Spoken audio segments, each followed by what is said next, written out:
Hi. How are you? I'm good. How Okay, are we'll you? get started. To start, can you tell me your full name? My name is Hannah Jung without an H at the end.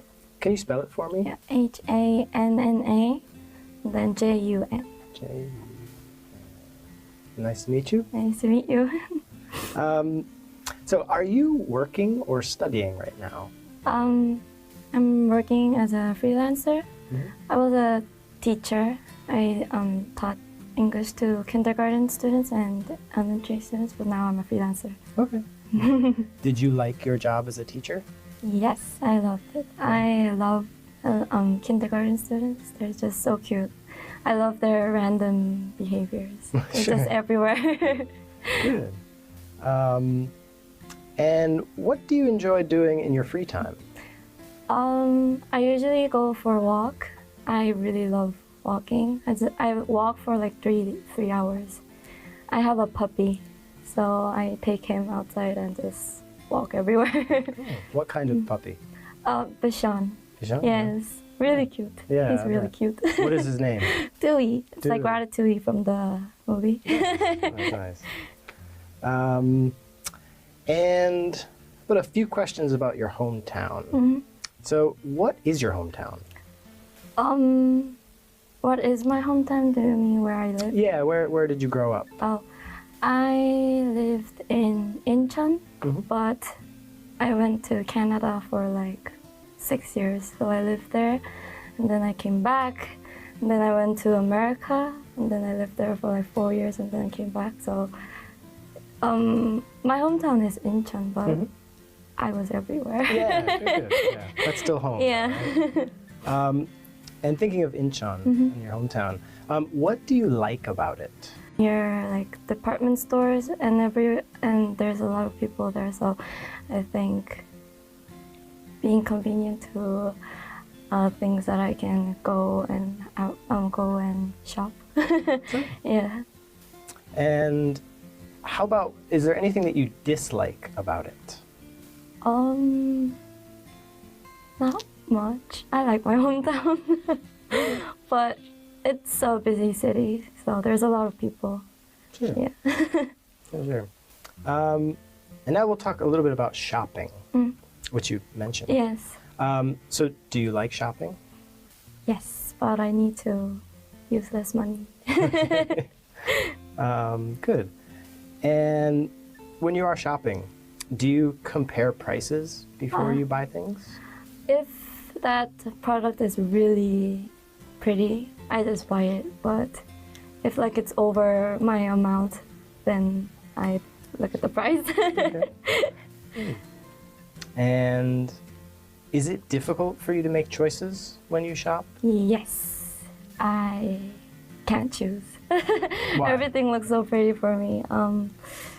I usually ask my friends or my mom, take a picture and then send them, and then ask them if it's pretty, and then I buy it. Because if I can't choose, I just stay there for a lot of time. So, yeah, I ask them usually. Okay, good. Yeah. And one more question. Do you think expensive products are always better than cheaper ones?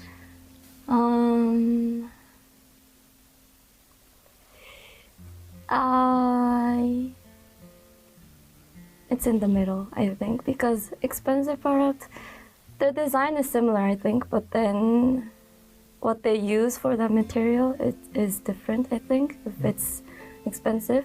But the design is similar, so if I'm just wearing for a season and then I'm throwing it away, I just buy the cheaper one. Cheaper ones? Yeah. How about for electronics or technology?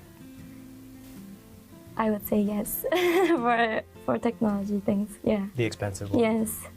Okay, good. Very good. Okay, that's the end of part one. We're going to move on to part two now. Okay. And so you'll have one question, and you have a minute to prepare, and you can make notes on this piece of paper. I can give you this pen too. Thank you. So we'll just set a timer, and in a minute, you can give your answer. Okay. All right. Okay, So you have 2 minutes now. Yes. And you can start when you're ready. Okay. I have been to Edmonton in Canada. I like to visit. I can look at this paper. Right? I like to visit there again because I first went there when I was 8 years old. We first traveled with my family, and then it was really pretty. Went to the Rocky Mountain, and I looked at the city. But then my dad asked me to live there and then study some English. And then my grandparents lived there too, so I stayed there. And then I went to an elementary school and then learned some English there. I came back 3 years later, but it's like a dream that I went there, and it's been a long time, so I really miss there. I really like to visit there again. Yeah.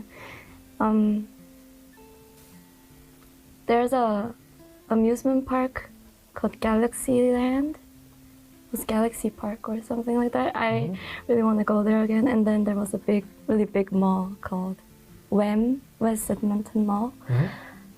I can still think of that. There was a submarine inside the mall. And then in Korea, it's really small. The malls are, even though they say it's really big, the malls are really small. But I still look up the Google map and look there. So yeah, I really want to visit there again. It's my memory. Yes, that's pretty much it. Okay. And 38 seconds, which is not bad. And with that, we can move on to part 3. Okay.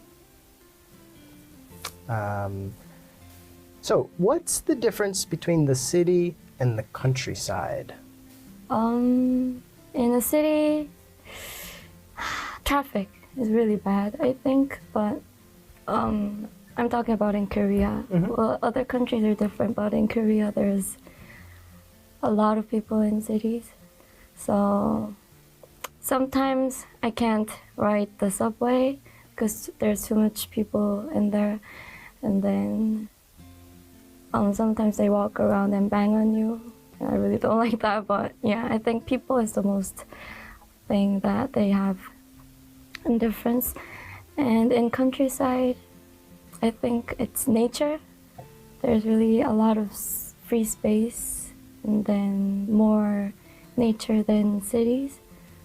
More green and trees, yes, which I like, but I like people better. Good. Yes. Good. Some people say large cities are unsuitable for older people. What do you think? I think if they live there for a long time, it's fine. But,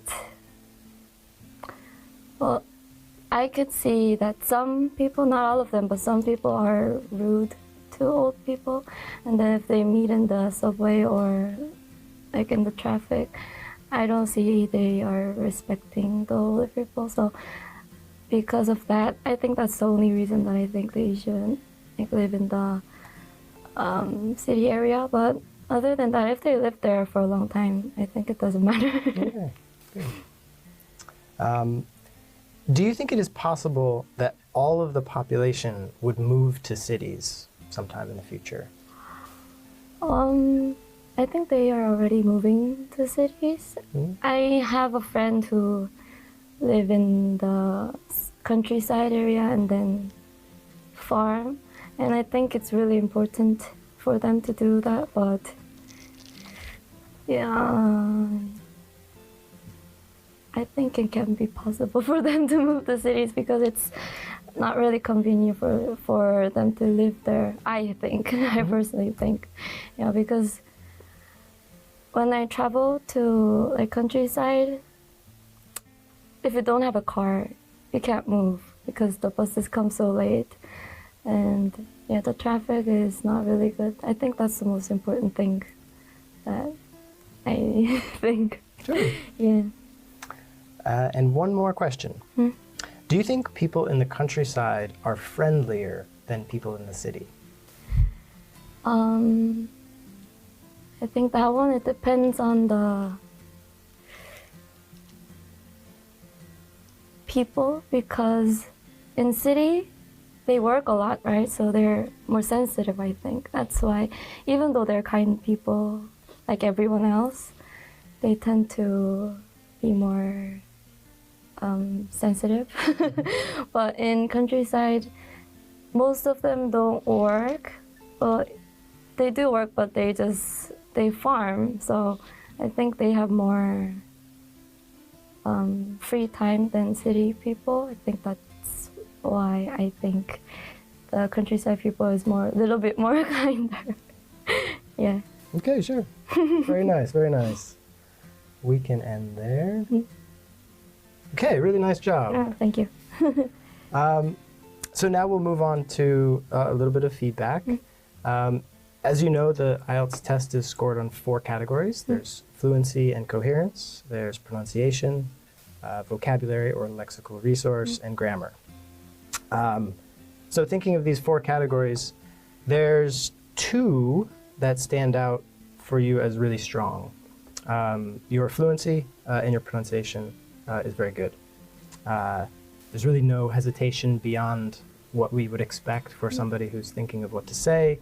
And I didn't notice a single word that was pronounced in an unusual or non-standard way. So both of those are really strong.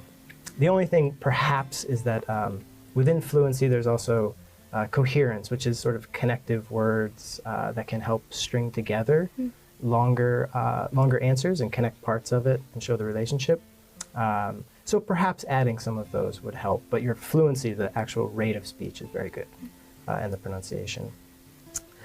So then there's vocabulary and grammar. These are not bad. I'm not leaving them because they're bad. They're both actually quite good. Let's take vocabulary first. Mostly excellent. The only thing, as you reach sort of into the higher bands, would be to add more unusual or less common words. You can also try to add more idioms. I think you had some, but adding idioms to give a sort of natural sound to your speech. There's a little bit of room for improvement there. And there's a few small grammar things, none of them that interfere with meaning. I could understand everything that you said, which is really important.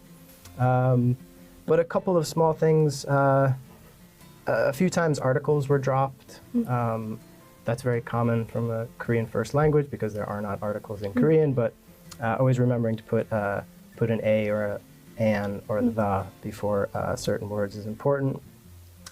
You had a lot of good use of the past tense in part 2 when you're describing experience, and that's good. A few small things around prepositions. I think as you're describing the train, you might have said people bang on you. The phrase there would be bang into you, sort of like colliding. And one error around too much and too many. I think you might have said too much people, but it would be too many people. But otherwise, honestly, really, really good.